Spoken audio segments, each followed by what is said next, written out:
Yang Berhormat Datuk Seri Hanifah Haji Aman, Minister of Foreign Affairs of Malaysia and Chair of the Extraordinary Session of the OIC Council of Foreign Ministers on the situation of the Rohingya Muslim minority in Myanmar, His Excellency Dr. Yusuf bin Ahmad Al Uthaymin, Secretary General of the OIC, Honorable Ministers, Excellencies, distinguished guests, ladies and gentlemen. Let me begin by expressing my deep appreciation to all of you for joining us here in Kuala Lumpur for this extraordinary session of the OIC Council of Foreign Ministers. The circumstances that have brought us together are rather tragic, but it is hoped that this gathering will help find a way to alleviate the suffering of our brothers, of our sisters, the Rohingya Muslim minority in Myanmar. This is one of the first major meetings being held under the auspices of the OIC since the appointment of His Excellency Dr. Yusuf bin Ahmad Al Uthaymin as Secretary General.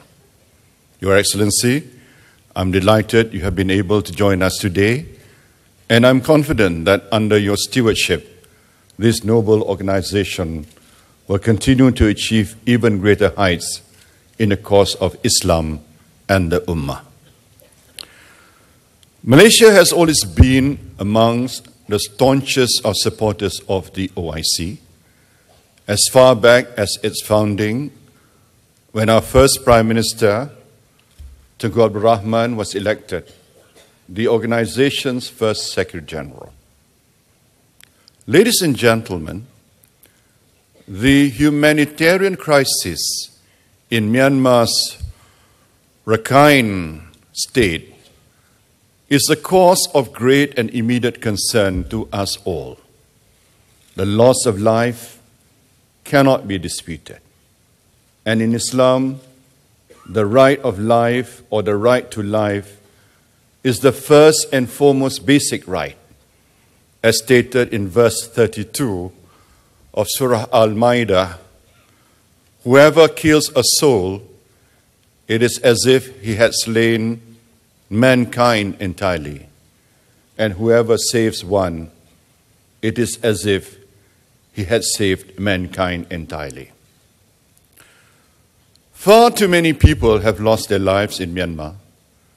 Many have suffered appalling deaths, and those that have lived through the atrocities have witnessed or endured unspeakable cruelty. That in itself is a reason, and a very compelling reason, why we, all of us, cannot keep silent. At the same time, those of us who are based in the region have learned, and we've learned from history, and I believe I speak for all neighboring countries when I say that we want to avoid a repeat of the 2015 boat people crisis. This not only caused untold suffering to the people who were forced to leave their homes, but had the potential to impact the security and stability of the broader region. In recent years, Malaysia has been on the front line when it comes to the irregular movement of people. As it is, we are hosting around 56,000 displaced Rohingya men, women, and children who had to flee from the Rakhine state. The government, and indeed the people of Malaysia, are willing to shoulder the financial and social responsibility of providing shelter and basic necessities to our Rohingyas brothers and sisters. It is the morally right thing to do. However, the fact that they have been forced to flee is a tragic indictment of the situation they face at home. To make matters worse, the Rohingyas have become easy targets for human trafficking networks. In many cases, they were held for weeks while smugglers extort more money from their families back home. During their perilous journeys, they risk abuse by smugglers and worse, death by drowning. We fear that if the situation of the Rohingya Muslim minority in Rakhine State is not properly addressed, militant elements could infiltrate and possibly radicalize this oppressed community. OIC member states are well aware that terrorist organizations such as Daesh could seek to take advantage of the situation. They should concern the international community as a whole, as the threat of a new home for terrorist groups has the potential to cause death and destruction well beyond this region. Ladies and gentlemen, Myanmar has no firmer friend than Malaysia.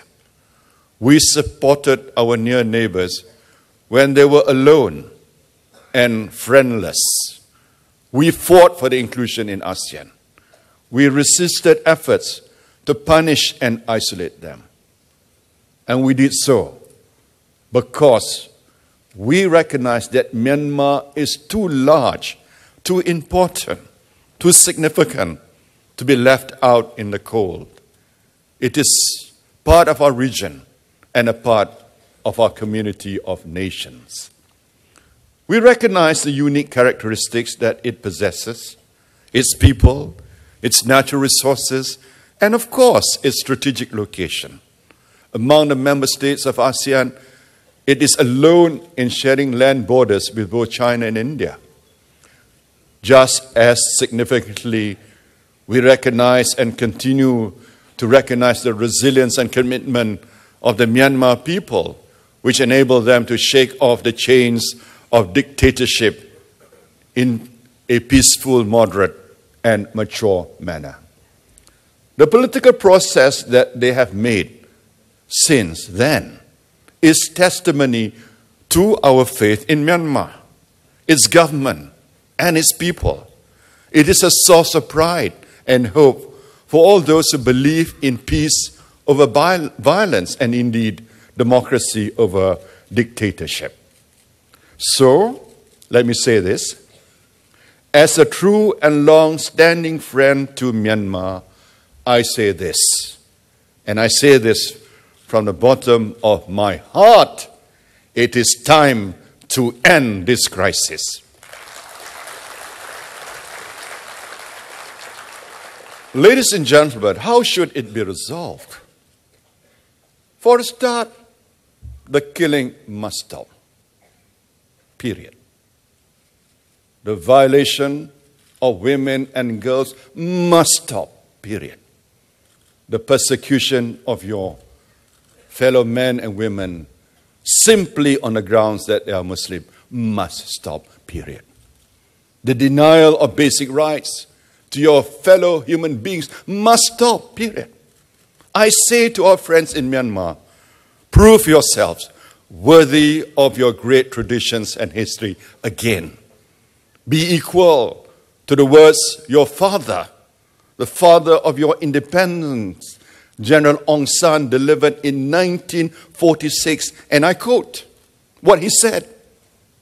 Nowadays, all the world over, we cannot confine the definition of a nationality to the narrow bounds of race, religion, and others. Nations are extending their rights of the respective communities even to others who may not belong to them except by their mere residence amongst them and their determination to live and to be with them. End of quote.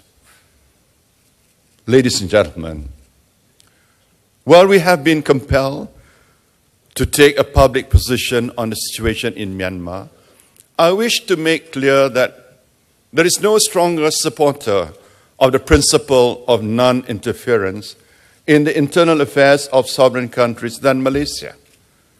Having said that, I wish to emphasize that if the domestic affairs of a country results in instability which affects other countries in the region, they cannot be expected to remain silent or hope for the best and pray that it does not get worse.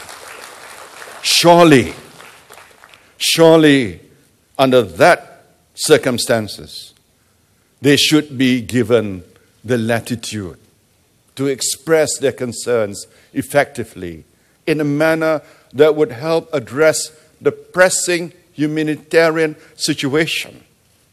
Should it not be within the rights of the affected countries to mobilize support from the international community to end this or to this end? Malaysia or ASEAN has every right to raise this issue. And I was therefore glad that this was recognized by the foreign ministers meeting in Yangon last month. At that meeting, our foreign minister, Dato' Sri Anifah Aman, called for an independent group of eminent ASEAN persons to address the crisis, and quite correctly said that we, as ASEAN, must do so collectively.